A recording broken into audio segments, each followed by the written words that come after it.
Hey guys, welcome to the Swinburne Senior Secondary College Information Podcast, where we inform you on all things media. I'm Phoenix. And I'm Ava. Today we'll be talking about Tinder versus personal advertisements that were made back in the 1960s in terms of characteristics, ethical, legal, and social issues. Don't forget to stick around for trivia and our special guest at the end. Let's start with legal and ethical implications such as fake accounts, bots, that can lead to data harvesting, selling data, not cool. The data a dating platform needs to function can be exponentially valuable to advertisers. It makes sense. It relates to people's deepest desires, their gender, sexual preferences, and more. It's perfectly legal and widely adopted. An example of this is when Field started offering paid products, which showed us the way to grow by sustainably generating revenue. Platforms also need your data to know your age and location. This may make your account legit, but data doesn't tell you how genuine a person is. An example of this can be found in the Grace Millane case. Grace Millane was a British tourist visiting New Zealand in 2018. She was 22 years old when she met a man on Tinder who ended up strangling her to death. On behalf of New Zealand, I want to apologise to Grace's family. Your daughter should have been safe here, and she wasn't, and I'm sorry for that. When it comes to algorithms, they are considered the secret sauce of dating platforms. As with any technology to this day, matching algorithms are made by humans and are fed information coming from humans, so they can be full of bias, impulse, and superficial judgment. This can lead to addiction, followed by isolation and too much reliability. Now let's talk about the impacts dating apps have on society. The ability to meet people online means people don't bother interacting with others in public situations. This has completely affected our socialising habits, especially with the effects of COVID-19. Overall, we are just much more device and isolation-reliant people. This also impacts throwaway culture in the way we dismiss anyone we aren't immediately interested in. This narrows the pool not for dating but any relationships in general, because many well-structured relationships develop after first impressions. Tinder itself has been around since 2012. Now, with it being the most downloaded app in 2021, followed by Bumble, meaning that their algorithm is one of the most intelligent and complex ones, and that's why you're probably misusing it right now. But what does Tinder do exactly? First, Tinder is based on a ranking system. This means that Tinder's matchmaking and sorting process rely heavily on the ELO rating system invented by Arpad ELO in the 1960s. The idea behind the ELO rating system is very simple. It calculates an estimate of each player's skill level with respect to the game. The algorithm accounts for other factors, primarily location and age preference. The only biographical information that's actually required for a Tinder profile. At this point, as the company outlined, it compared people based on their past swiping. For example, if I swiped right on a bunch of people who were all also swiped right on by another group of people, maybe I would like a few of the other people that those people saw and liked. Still, appearance is a big piece. Stop! It's trivia time! Get ready to answer some pop culture questions. Question 1. Who did Forbes name the youngest self-made billionaire in 2019? The answer is... Kylie Jenner! Question 2. What modern-day item made a cameo in the final season of Game of Thrones? The answer is... a Starbucks cup! Question 3. What was the first non-English language film to win Best Picture at the Oscars? The answer is Parasite. Question 4. What is Rihanna's real name? The answer is Robin Fentley. Question 5.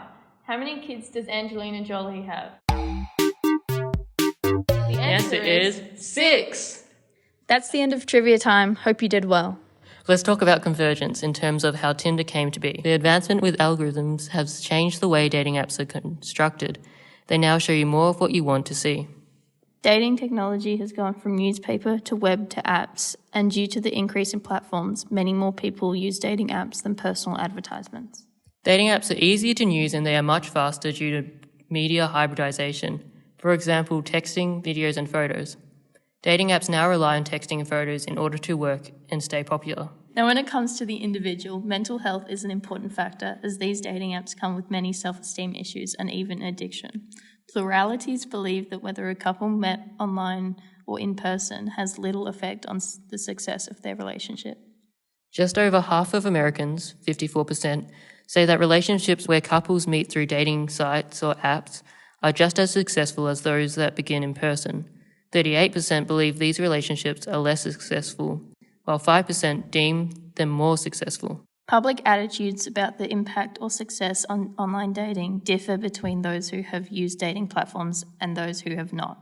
While 29% of online dating users say dating sites and apps have had a mostly positive effect on dating and relationships, that share is 21% among non-users. Some 62% of online daters believe relationships where people first met through a dating site or app are just as successful as those that began in person, compared with 52% of those who never online dated. Now, what about the different forms of these dating apps? They date all the way back to 1965 when Operation Match, started by Jeff Tarr and Vaughn Morrill at Harvard, launched a business that used a questionnaire and an IBM 1401 to match students. In the 1960s, there was still no stigma about computer-assisted matching. Here we have an example of one of these advertisements. I am 30, wealthy, lost mother for whom I sacrificed youth, dread a lonely future, seek husband and true companion. Orphan, Careburger, 124E, 25th Street, New York. Let's now compare that to a modern version of a profile from Tinder. This profile contains photos and a verification tick. His profile is Tom, 24, journalist at Bustle Digital Group, likes working out, cycling, photography, writer, Instagram, looking for new friends who want to go hiking, get drinks, and do other fun stuff. For today's special guest, we wanted to get someone from an older demographic to give us their input, so we have chosen Lachlan, who is a legal and English teacher at Swinburne. Have you been on any dating apps? Dating apps, yes, I have, and a long time ago, probably about 12, 13 years ago. Yeah, which ones? Well, I think it was eHarmony, but I can't be. It's probably outdated now. That's not there anymore. Did you have success? I met one person, and when I say met, I didn't actually end up getting to see her, but we're actually connected to meet, and I pulled the pin at the last minute. Do you think dating apps are a good thing? It takes away from the fact that you actually have to have the courage to meet people. So go up and actually meet them. So it takes away, I think, all the sort of the funny lines and all that sort of stuff that, you know, when you meet a person, you've got to actually, you know, you've actually got to have some, you know, guts to get up there and actually introduce yourself to them. But no, I think for this day and age, it's probably perfectly suited. Do you think any changes should be made? You could be dealing with anybody, and I'm not sure whether it's necessarily the person who is actually on the site is actually that person. It could be a completely different person. I'm not sure what the checks and balances and all that sort of stuff is, whether you've got to actually validate your ID with the owners of the website and stuff like that. So I think it needs a lot tighter scrutiny so that, you know exactly who you're dealing with, and maybe have pictures that are current, not 20 years ago as well. Did you feel safe on dating apps? Yeah, I did, yeah. How much do you feel like the dating apps relied on algorithms? I think they probably relied on a fair bit, and that was probably one of the challenges, is how do you actually write a profile that's actually going to appeal to the right type of person. So, it was very, very much, you'd be approached all the time, and you weren't sure whether you're going to be ripped off or something like that. So I don't think the matching was great at that particular point in time. That's 12 years ago. Would you prefer meeting people on dating apps to meeting people in real life? Real life, definitely. So you can just find out so much more about them, and they can't hide behind the barrier of the dating app. So yeah, I can sort of get a much better feel as to what type of character they've actually got. Why do you think dating apps have gotten so big? Dare I say it's for lazier people, as in it's just a lot easier way to actually meet people, and you're swiping and I think it's just a simpler way for people these days. But I'd love to know how many people actually meet their match or whatever it is. Would you say dating apps rely more on texting or photos? I don't know what you guys do these days, but I'm probably sure it's a combination of both. To actually, once you actually get to know the person, maybe you're talking about the photos actually on site. On the profile. Yeah, no, definitely photos. Yeah. There's no. It's all so superficial. So it really probably doesn't matter what the person actually says in their profile, and that it's actually, does the person look good? Yep. Okay. I need to link up with them. Any last words? This has been a very thoughtful interview by the two of you, getting right down to the nitty-gritty of the situation. Get out there and meet people. More people you meet, networking, the more chance you have of meeting the right person. Okay, thank you. Thank you, Lachlan. Okay, no worries.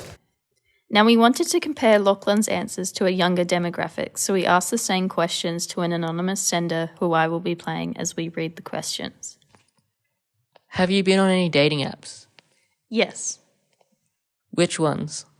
Tinder and Hinge. Did you have success? Yes. Do you think dating apps are a good thing? Yes. Do you think any changes should be made? Yes, have an option to put looking for something serious or something sneaky. Also allow a report feature or something for the creeps. Did you feel safe on dating apps? Yes. How much do you feel like dating apps relied on algorithms? A lot the more you use it.